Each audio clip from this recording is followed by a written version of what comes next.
Hello guys, welcome back. तो ये है हमारी तीसरी क्लास जो यूपीएसआई 2021 से 13 नवंबर को पेपर हुआ था। तो आज की इस वीडियो में हम पूरे पेपर को खल्लास कर डालेंगे, यानी कि जितने भी सवाल 13 तारीख को पूछे गए थे आज सबका पोस्टमार्टम कर देंगे आप और हम मिलके। तो चलिए आज पहला सवाल शुरू करते हैं। पहला सवाल है, बांधा था विदु को जिसने इन काली जंजीरों से, मणि वाले फरियों का मुख क्यों भरा हुआ हीरों से। समझ रहे हैं आप? मणि वाले फरियों का मुख, तो यहाँ पे किसकी बात हो रही है? यहाँ पे बात हो रही है सांपों की। सांप आए सांप आए, किसकी? सांपों की। और सांपों का मुख किससे भरा हुआ है? हीरो से। तो ऐसा कभी संभव है? तो इसमें कौन सा अलंकार है? इसमें है अतिशयोक्ति अलंकार। अब अतिशयोक्ति अलंकार होता क्या है? अतिशयोक्ति अलंकार वो होता है जिसमें किसी भी चीज को बड़ा चढ़ाकर कहा जाए या फिर बड़ा चढ़ाकर दिखाया जाए। जैसे एग्जाम्पल आपके सामने लिखा है कि आगे नदियां बड़ी अपार, घोड़ा कैसे उतरे पार, राणा ने सोचा इस पार, तब तक चेतक था उस पार। यानी कि राणा ने सोचा था कि चेतक उस पार हो जाए, लेकिन जब तक चेतक था उस पार हो चुका था। यानी कि चेतक जो है वो नदी को पार कर चुका था। तो ये कौन सा अलंकार है? ये हो जाता है अतिशयोक्ति अलंकार। यानी कि जब किसी भी चीज का बहुत बड़ा चढ़ाकर वर्णन कर दिया जाता है तो वहां पे अतिशयोक्ति अलंकार हो जाता है। ठीक है, क्लियर है? चलते हैं अगले सवाल की तरफ। सवाल नंबर 9 क्या कहता है? इनमें से कौन सा शब्द जो है वो नदी का पर्यायवाची नहीं है? तो देखो, नदी का पर्यायवाची कौन कौन से होते हैं? नदी के पर्यायवाची होते हैं सरिता, आपका तटिनी, तरंगिणी, कूलंकषा, वाहिनी। ठीक है, निम्न का भी आपका। और कौन सा नहीं होता? तो आपदा नहीं होता। ये आपदा किसका पर्यायवाची है?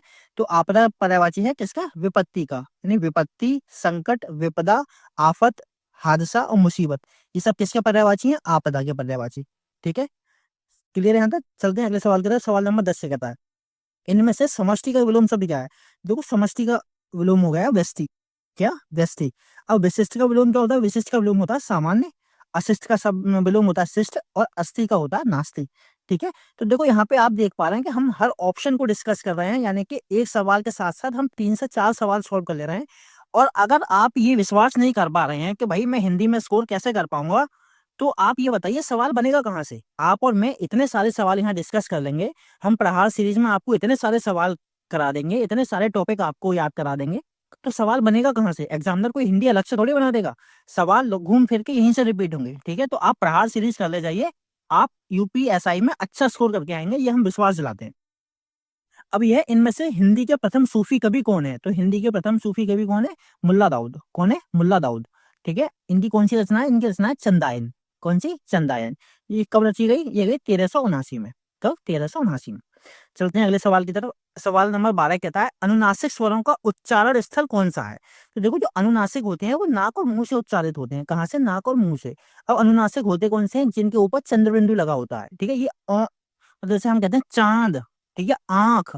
तो आप जब ये शब्द प्रोनाउंस करेंगे तो आप देखेंगे कि हमारी जो मतलब हवा है वो नाक से भी निकलती है और मुंह से भी निकलती है। ठीक है, तो अनुनासिक स्वर कहाँ से उच्चारित होते हैं? नाक से। अगर आपको पता होगा कि अनुनासिक स्वर होते कौन से, तो आप इस सवाल का उत्तर आराम से कर ले जाएंगे, कोई दिक्कत नहीं होगी। ठीक है, सवाल नंबर 13 कहता है, इनमें से किस रचना की पृष्ठभूमि में सांप्रदायिकता की त्रास दी है? तो कौन सी? तमस्क। तमस्क किस पे लिखा है? भारत विभाजन के ऊपर लिखा है। किसने लिखा है? भीष्म शानी ने। किसने? भीष्म शानी ने। ठीक है, सवाल नंबर 14, बीती विवावरी जागरी, अंबर पनघट में डुबो रही, तारा घट ऊषा नागरी। तो देखो, इसमें अलंकार है रूपक। ठीक, कौन सा? रूपक। अब रूपक अलंकार होता कहाँ पे है? देखिए, जहां उपमेय और उपमान को उसका रूप दिया जाए, जहां उपमेय को उपमान का रूप दिया जाए वहां रूपक अलंकार होता है। अब ये उपमेय उपमान क्या होते हैं? देखो, उपमेय वो होता है जिस वस्तु की तुलना की जा रही है, और उपमान वो होता है जिस वस्तु से तुलना की जा रही है। ठीक है, यानी कि जिस वस्तु की तुलना की जा रही है वो उपमेय है, और जिस वस्तु से तुलना की जा रही है वो उपमान है।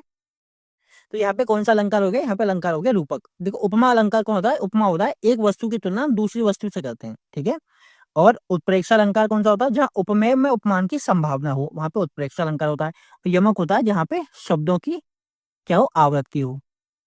ठीक है, यानी एक शब्द की एक बार प्रयोग किया जाए। ठीक है, जैसे ये कनक कनक तो सौगुनी मादकता अधिकार वाला जो एग्जाम्पल है वो किसका एग्जाम्पल है? यमक का ही तो है। कनक कनक शब्द 2 बार प्रयोग हुआ है, और कनक कनक का मतलब भी अलग अलग है। एक का मतलब सोना, एक का मतलब धतूरा। ठीक है, तो सवाल नंबर 14 क्लियर है। सवाल नंबर 15 है, प्रेमचंद इनमें से किस पत्रिका के संपादक थे? तो प्रेमचंद किसके थे? हंस के। किसके? हंस के।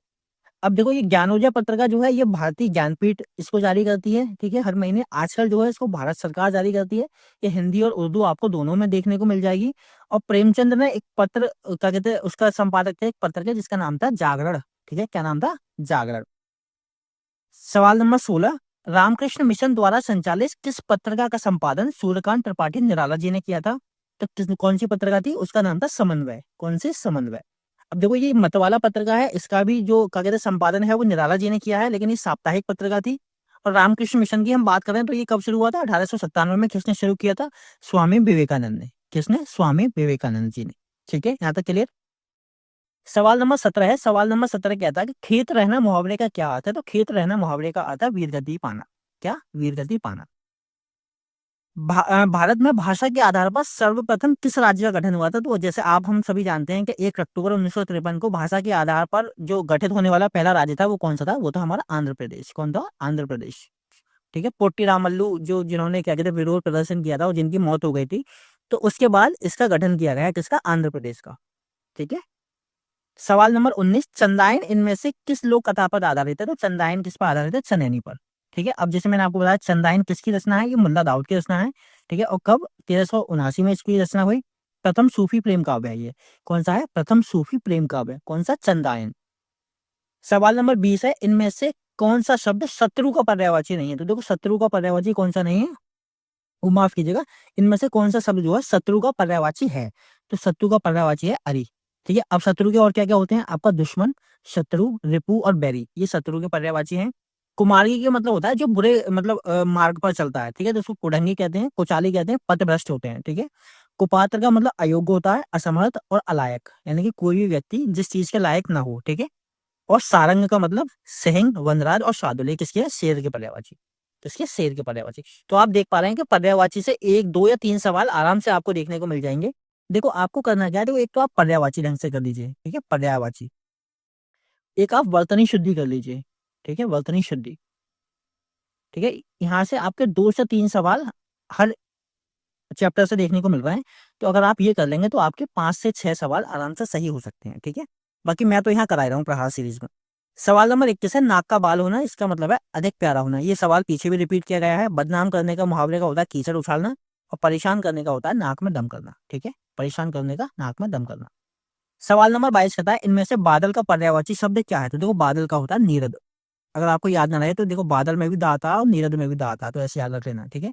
बादल के और क्या क्या पर्यायवाची हैं? आपका जलद हो गया, वारिद हो गया और तोयद हो गया। ठीक है। नीरज किसका पर्यायवाची है? तो नीरज है कमल का पर्यायवाची। और कौन कौन से हैं? अरविंद है आपका, उत्पल है और पुष्कर है। ठीक है। अनिल किसका पर्यायवाची है? अनिल है हवा का पर्यायवाची। और कौन कौन से हैं? पवन, समीर और वायु। ठीक है। अब एक देखो, आप बादल क्या पढ़ रहे थे, मैंने आपको 3 और तैयार करा दिए। ठीक है। तो आप देख पा रहे हैं कि मतलब हमारी जो है सवाल ज्यादा तैयार हो रहे हैं। ठीक है। एक मतलब हम सवाल एक सॉल्व कर रहे हैं, लेकिन उसके साथ साथ हम 4 नए सवाल देख पा रहे हैं, ताकि उसके ऑप्शन से जो सवाल बन सकता है वो भी हम आराम से पेपर में आराम से हल कर पाएंगे। ठीक है। सवाल नंबर 23 था, इनमें से कौन सा ऊष्म व्यंजन है? तो ऊष्म व्यंजन है श, वो माफ कीजिएगा हाँ। तो ऊष्म व्यंजन कौन कौन से होते हैं मैंने यहाँ पे लिख दिया है। ऊष्म व्यंजन होते हैं श, श, शाह। ठीक है। अंतस्थ आपके यारा लावा। संयुक्त व्यंजन आपके छ, त्र, ज्ञ और श्र। और स्पर्श व्यंजन का से लेके मा तक। इनकी संख्या कितनी होती है? 25। कितनी होती है? 25। ऊष्म होते हैं आपके 4, अंतस्थ 4 और संयुक्त 4। इनको संयुक्त में कहते हैं क्योंकि ये एक से ज्यादा अक्षर से बने होते हैं। ठीक है, एक से ज्यादा अक्षर, एक से ज्यादा अक्षर से निर्माण होता है इनका। ठीक है।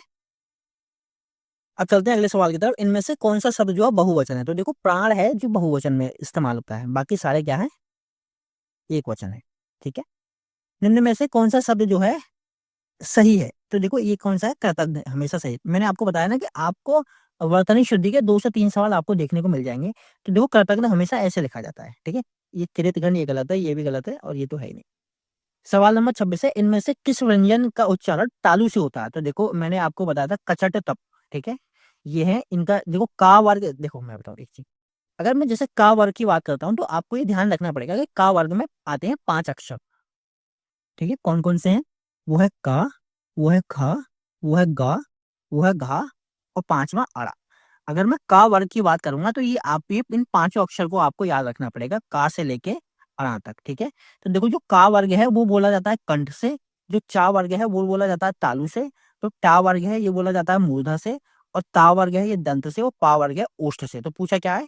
तो तालु से। तो तालु कौन सा है? चा वर्ग। तो चा छा जा। ठीक है, ये जा इसका सही आंसर हो जाएगा। निम्न में से कौन सा शब्द जो है वो तत्सम है? तो देखो कौन सा है तत्सम? पवन है। ठीक है। पवन का तद्भव क्या होता है? पौन होता है। ठीक है। ये पंख, पंख का तत्सम होता है पक्ष। पारा का होता है आपका तत्सम पारद। और पकवान का तत्सम होता है पकवान। ठीक है, रीतिकाल को श्रृंगार काल इनमें से किसने कहा है? तो किसने कहा है? हमारे विश्वनाथ प्रसाद मिश्र ने। ठीक है, अब रीतिकाल को और क्या क्या कहा है? तो देखो, कलाकाल किसने कहा है? हमारे रमाशंकर शुक्ल ने। और रामचंद्र शुक्ल ने इसको नाम दिया था रीतिकाल, और मिश्र बंधु ने कहा है इसको अलंकृत काल। कौन सा? अलंकृत काल। और रीतिकाल कहाँ से कहाँ तक है? तो 1650 से 1857 तक। 1650 से 1857 तक। सवाल नंबर 29 क्या कहता है? सवाल नंबर 29 कहता है कि पहला ज्ञानपीठ पुरस्कार किस भाषा के लेखक को मिला? तो जैसा कि हम सभी जानते हैं, 1965 में ज्ञानपीठ पुरस्कार मिला था जी शंकर कुरूप जी को, ये मलयालम भाषा के कवि थे। और 2025 में किसको मिला है? विनोद कुमार शुक्ल जी को। ये माफ कीजिएगा, 2024 का मिला है। ठीक है, कौन सा? 59वां ज्ञानपीठ किसको मिला है? विनोद कुमार शुक्ल जी को। सवाल नंबर 30 है। सवाल नंबर 30 ये कहता है कि हिंदी इनमें से किस भाषा परिवार की भाषा है? तो हिंदी किसकी है? भारतीय परिवार की भाषा। ठीक है, 73% भाषाएं इसी के अंतर्गत आती हैं। ऑस्ट्रिक भाषा, द्रविड़ भाषा और चीनी भाषा, इनका भी आप रेशियो देख लीजिए। ये लगभग 1.3% है, द्रविड़ भाषा 25% है और चीनी 0.7%। ठीक है, तो हिंदी किसकी भाषा है? भारतीय परिवार की। सवाल नंबर 31 है, इनमें से किस उपन्यास की पृष्ठभूमि आंचलिक है? तो कौन सी है? मेला आंचल। मेला आंचल के लेखक कौन है? फणीश्वर नाथ रेणु। अब देखो, आंचलिक उपन्यास होते कौन से हैं? देखो, किसी विशेष भौगोलिक क्षेत्र, वहां की संस्कृति, वहां की बोली, वहां के रीति रिवाज, रहन सहन और समस्याओं को जो वर्णन देखने को मिलता है, ऐसे उपन्यास को हम कौन से कहते हैं? आंचलिक उपन्यास। ठीक है, कौन से? आंचलिक। अब देखो, और कौन से आंचलिक उपन्यास हैं? जैसे नागार्जुन का कौन सा है? बलचनमा। कौन सा? और रतिनाथ की चाची। ठीक है, मासूम रजा जी ने लिखा है आधा गांव, और शिवपूजन सहाय जी ने लिखा है देहाती दुनिया। कौन सा? देहाती दुनिया। ठीक है, तो इसमें कौन सा है? मेला आंचल। मेला आंचल के लेखक कौन है? फणीश्वर नाथ रेणु। ठीक है, और कुरु कुरु स्वाहा के लेखक कौन है? मनोहर जोशी हैं। और आपके कर्मभूमि के आपको पता है प्रेमचंद है, और मित्रों मरजानी के हैं सोबती। कौन है? सोबती जी। इनमें से भूगोल का विलोम शब्द क्या होगा? तो देखो, भूगोल का होता है खगोल। कौन सा? खगोल। इतिहास का आपका भविष्य हो जाएगा, पाताल का आपका आकाश हो जाएगा, और समाज का व्यक्ति हो जाएगा। ठीक है, समाज का व्यक्ति हो जाएगा। सवाल नंबर 33 है। सवाल नंबर 33, सर्वनाम के कुल कितने भेद होते हैं? तो सर्वनाम के भेद होते हैं मेरे भाई 5। कौन कौन से? आपका पुरुषवाचक, आपका निश्चयवाचक, आपका अनिश्चयवाचक, आपका संबंधवाचक, और आपका प्रश्नवाचक। ठीक है, प्रश्नवाचक कौन कौन से? आपका पुरुषवाचक, निश्चय, अनिश्चय, वो माफ कीजिएगा, सर्वनाम के 5 नहीं, सर्वनाम के भेद होते हैं 6। पुरुषवाचक, निश्चय, अनिश्चय, संबंध, प्रश्न और निजवाचक। ठीक है, पुरुषवाचक के 3 भेद होते हैं, उत्तम, मध्यम और अन्य पुरुष।